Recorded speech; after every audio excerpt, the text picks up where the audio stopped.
Assalamu alaikum everyone. Today we are going to discuss another poet, Thomas Gray, and his biography under 5 minutes.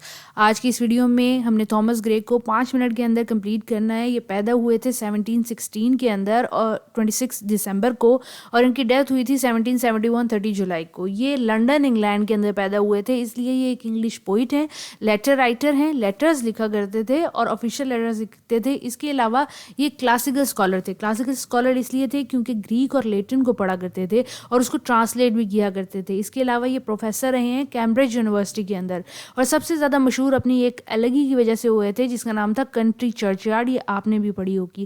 اس کو publish کرایا تھا انہوں نے 1751 کے اندر. Thomas گرے کے جو فادر ہیں ان کا نام فلپ تھا اور مدر کا نام تھا ڈورتھی. ان دونوں کے 12 بچے تھے. 12 میں سے جو 5واں بچہ پیدا ہوا تھا اس کا نام تھا تھامس گرے.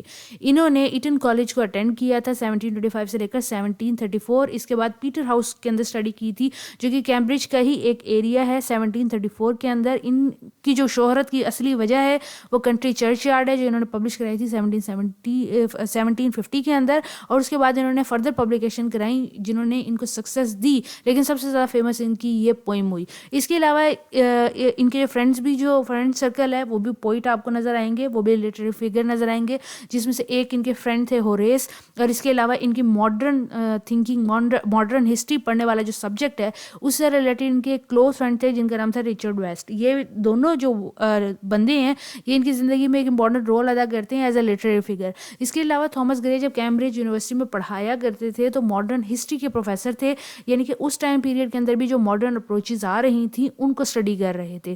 اس کے علاوہ انہوں نے اور بھی بہت سارے ورک لکھے ہیں جن میں سے اوڈ ٹو اسپرنگ، اوڈ ٹو ڈسٹینس بھی بہت امپورٹنٹ ورک ہے.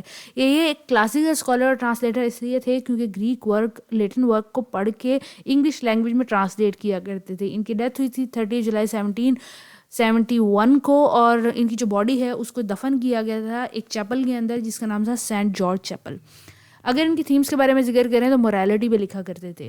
مورالٹی کے اندر کیا ایکسپلین کرتے تھے؟ مورالٹی کے اندر یہ بتاتے تھے کہ کس طریقے سے ڈیتھ سے بچا نہیں جا سکتا، اور اصل میں ڈیتھ جو ہے وہ بگننگ ہے ایک اور لائف کی. اس کے بعد ان کی پوئم جو ہے وہ نیچرل سیٹنگز پہ بیس ہوتی تھی جن میں رورل لینڈسکیپ دکھاتے تھے، نیچرل پورٹریل دکھاتے تھے، اور کس طرح نیچرل رورل سیٹنگ کے اندر ٹائم پاس ہوتا ہے اور جو لوگ وہاں رہتے ہیں وہ کس طریقے سے رہتے ہیں. گرے میموری کے اوپر بھی لکھا کرتے تھے کہ میموری جو ہے وہ کس طریقے سے ایک انسان کی زندگی کا خلاصہ ہوتی ہے اور کس طریقے سے ٹائم پاس ہو جاتا ہے اور ہماری جو پاس رہ جاتی ہے چیز وہ صرف ایک میموری ہے. اس کے علاوہ لو کو ٹریبیوٹ پیش کرتے تھے کیونکہ ان کے جو فرینڈ ہیں ان سے زیادہ کلوز تھے، وہ بھی لٹریری فگر تھے. فرینڈشپ کے اوپر لکھا کرتے تھے. ان کی جب ڈیتھ ہو گئی تو ان کے بارے میں انہوں نے لکھا. اس کے علاوہ آپ کو لیگیسی بھی نظر آئے گی کہ جو گرے کا ورک ہے وہ ان کی پرسنل لائف، ان کے پرسنل ایکشن، ان کے پرسنل لینڈ مارکس کے بارے میں بتاتی ہے، اور بتاتی ہے کہ کس طریقے سے ان کا گزارا ہوا ورک جو ہے یا وقت جو ہے وہ انہوں نے بھولا نہیں ہے. اس کے علاوہ یہ کرونولوجی لکھی ہوئی ہے کہ کون سا ورک انہوں نے کب پبلش کرایا اور ان کی لائف میں کون سی امپورٹنٹ ڈیٹس آئیں، تاکہ as a M C Qs آپ اس کو اٹینڈ کر سکیں. آپ آرام سے وہ پوائنٹ کو پاز کر کے دیکھ سکتے ہیں.